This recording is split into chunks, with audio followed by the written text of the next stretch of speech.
Welcome to the channel students. तो आज हम इस वीडियो में डिफरेंशिएबिलिटी में से इम्पोर्टेंट थ्योरम्स के बारे में डिस्कशन करने वाले हैं। तो हमारी सबसे पहली थ्योरम है इसमें मीन वैल्यू थ्योरम। ठीक है, तो हम सबसे पहले मीन वैल्यू थ्योरम के बारे में डिस्कशन करते हैं। मीन वैल्यू थ्योरम हमें क्या बताती है? ठीक है, सो हम सबसे पहले इसकी स्टेटमेंट रीड करते हैं, फिर हम इसको ग्राफिकली इसके बारे में एक्सप्लेन करेंगे। ठीक है, तो इसकी स्टेटमेंट है हमारी स्क्रीन पर। Mean value theorem, let function from the close interval A B to real numbers R. ठीक है, ये हमारे पास एक फंक्शन है एफ जो कि closed interval A to B के ऊपर हमें डिफाइंड किया हुआ है। Such that F is the continuous in close interval. जो फंक्शन एफ है वो क्लोज इंटरवल में क्या है? कंटिन्यूज है। And F is differentiable in the open interval A B. जो एफ है उसका डेरिवेटिव एग्जिस्ट करता है in the open interval A B. ठीक है, ध्यान रखना है, क्लोज इंटरवल में फंक्शन है हमारे पास कंटिन्यूज एंड ओपन इंटरवल में फंक्शन है डिफरेंशिएबल। ठीक है, अगर ऐसा हो जाता है, तो अगर ये दोनों कंडीशन अप्लाई हो जाती हैं, then there exist some C belongs to a b. मतलब then there exist an real number c belongs to open interval A b such that f dash c, मतलब derivative of the function at the point c is equals to f of b minus f of a divided by b minus a। ठीक है, तो ये हमें mean value theorem ने बताया है कि अगर कोई फंक्शन क्लोज इंटरवल में क्या होना चाहिए? कंटिन्यूस हो, ओपन इंटरवल में हो डिफरेंशिएबल, तो क्या होगा? उस इंटरवल के अंदर एक ऐसा पॉइंट, एटलीस्ट वन पॉइंट ऐसा कोई ना कोई ज़रूर होगा जिस पर इस फंक्शन का डेरिवेटिव क्या होगा? F of b minus f of a divided by b minus a. ठीक है, तो ये हमें मीन वैल्यू थ्योरम ने बताया है। तो हम इसको ग्राफिकली सबसे पहले देखते हैं कि इसका क्या मतलब है। ठीक है, मान लीजिए ये हमारा कोई भी फंक्शन है। ठीक है, so this is the function, ये इसका है ग्राफ।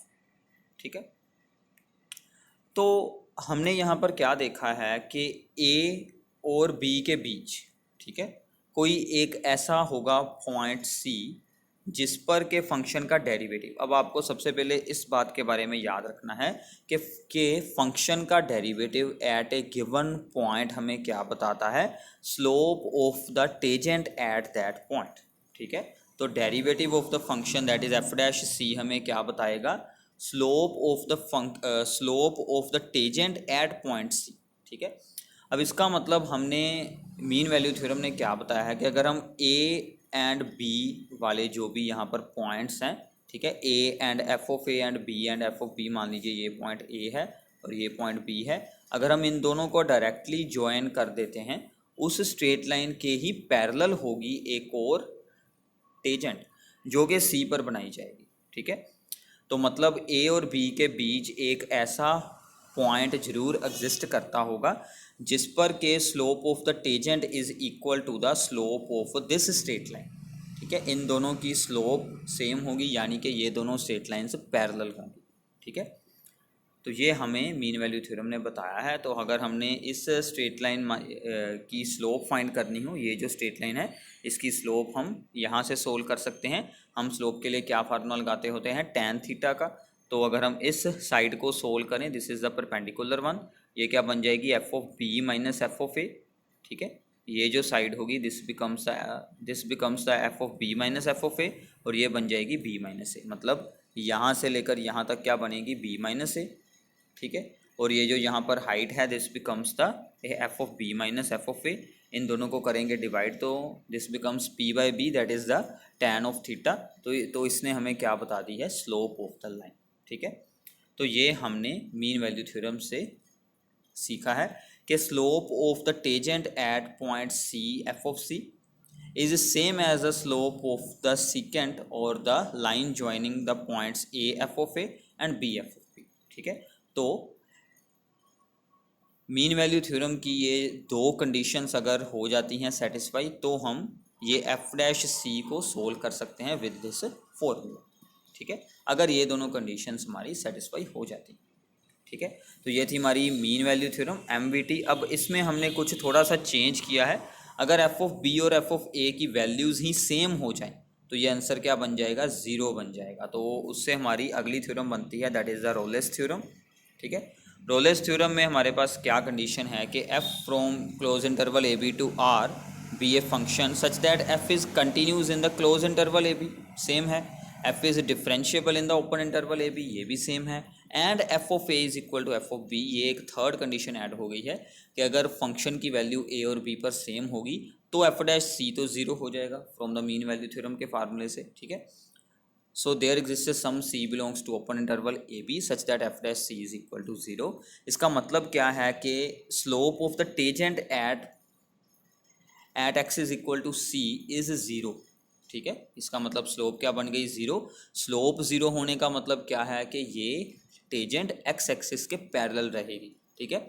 सो मतलब the tangent eight the point x is equal to c is parallel to the straight line joining the point x is equal to a and f of a and b f of b is that x axis। ठीक है। मतलब ये जो slope of tangent, ये वाली जो है tangent, वो इस लाइन के क्या हो जाएगी, पैरेलल।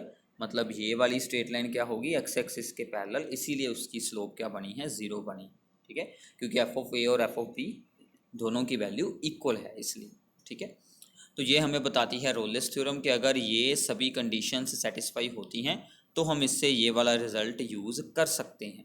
ठीक है। इस बात का आपको ध्यान रखना है। ओके। अब हम इस पर बेस्ड कुछ सम सोल्व करते हैं। तो हमारा सम है कि हमें वेरीफाई करनी है Rolle's theorem on this function. तो हमें एफ एक्स दिया है x² + 2x - 8 and x belongs to -4 to 2। ठीक है। हमें रोलेस थ्योरम को यहाँ पर करना है वेरीफाई। तो हम सबसे पहले क्या देखेंगे कि हमारा फंक्शन कंटिन्यूस है या नहीं है। आपको याद रख लेना है, अगर फंक्शन आपका है पोलिनोमियल, अगर आपका फंक्शन है साइन एक्स, कोज एक्स, या फिर कोई भी ऐसा, कोई भी आपके पास टी रेशियोज में से कोई भी वैल्यू है, वो अपनी अपनी डोमेन में सभी फंक्शन क्या रहेंगे, कंटिन्यूस। और पोलिनोमियल फंक्शन तो सभी रियल नंबर्स पर ही, पूरे रियल नंबर्स पर ही वो कंटिन्यूस रहने वाला है। तो हम यहाँ पर सिंपली यही उतारेंगे कि f x is a polynomial function in x, so therefore f is continuous in this interval, close interval. Simple सी बात है। ठीक है। फिर हम इसका डेरिवेटिव सोल्व करते हैं। वो बन गया, इसका बनेगा 2x, तो इसका बनेगा 2 which is also exist in open interval. Exist होने का मतलब क्या है कि क्या ये वैल्यू ऐसी है कि जो इस इंटरवल में कोई ऐसा पॉइंट ना हो जिस पर ये वैल्यू सोल्वेबल ना हो। ठीक है। तो x है, सिंपल है, आप -4 से लेकर 2 तक चाहे 0 पुट कर लें, कोई भी वैल्यू पुट करें, ये वैल्यू ऑलवेज सोल्वेबल रहेगी। सो देयरफॉर डेरिवेटिव एग्जिस्ट कर रहा है, सो मतलब f is differentiable in -4 to 2 A open interval. Also कोई भी पोलिनोमियल फंक्शन हो वो सभी रियल नंबर्स पर क्या होता है, कंटिन्यूस एंड आल्सो डिफरेंशिएबल। ये आप डायरेक्टली भी यहाँ पर लिख सकते हैं क्योंकि पोलिनोमियल फंक्शन है। ठीक है।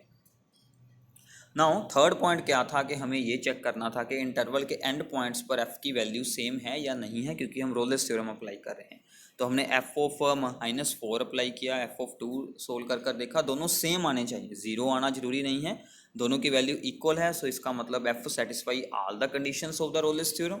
ठीक है। So by Rolle's theorem there is some c belongs to open interval -4 to 2 such that F dash C is equal to 0 होना चाहिए। ठीक है ना।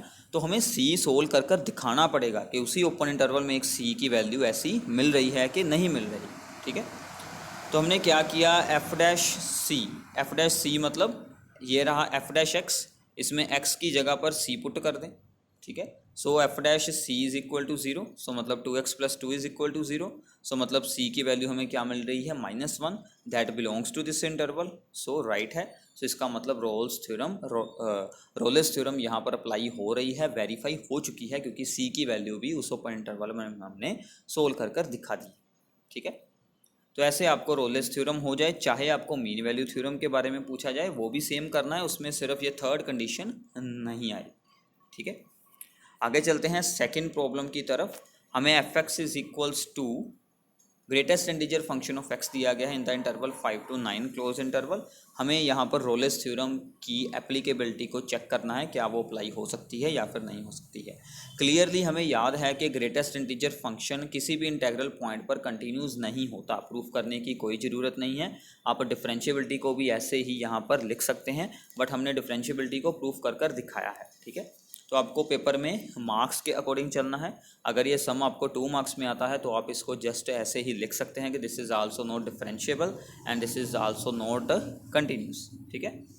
बट अगर आपको यहाँ पर डिफरेंशिएबिलिटी को प्रूफ करना है तो आप उसको प्रूफ भी कर सकते हैं। हमने कोई भी इंटीजर ले लिया है यहाँ पर n be any integer in this interval, ठीक है। तो सबसे पहले हम सोल्व करते हैं राइट हैंड डेरिवेटिव, मतलब x approaches to n positive, so f x minus f of n over x minus n. हमने 5.2 एक्सरसाइज में ऐसी प्रॉब्लम्स को सोल्व किया हुआ है, ठीक है। तो एफ एक्स की वैल्यू हमने लगाई है ग्रेटेस्ट इंटीजर फंक्शन, ठीक है, और यहाँ पर एफ ऑफ एन की वैल्यू भी लगा दी। अब एक्स की जगह पर हम क्या पुट करेंगे, एन प्लस एच, ठीक है।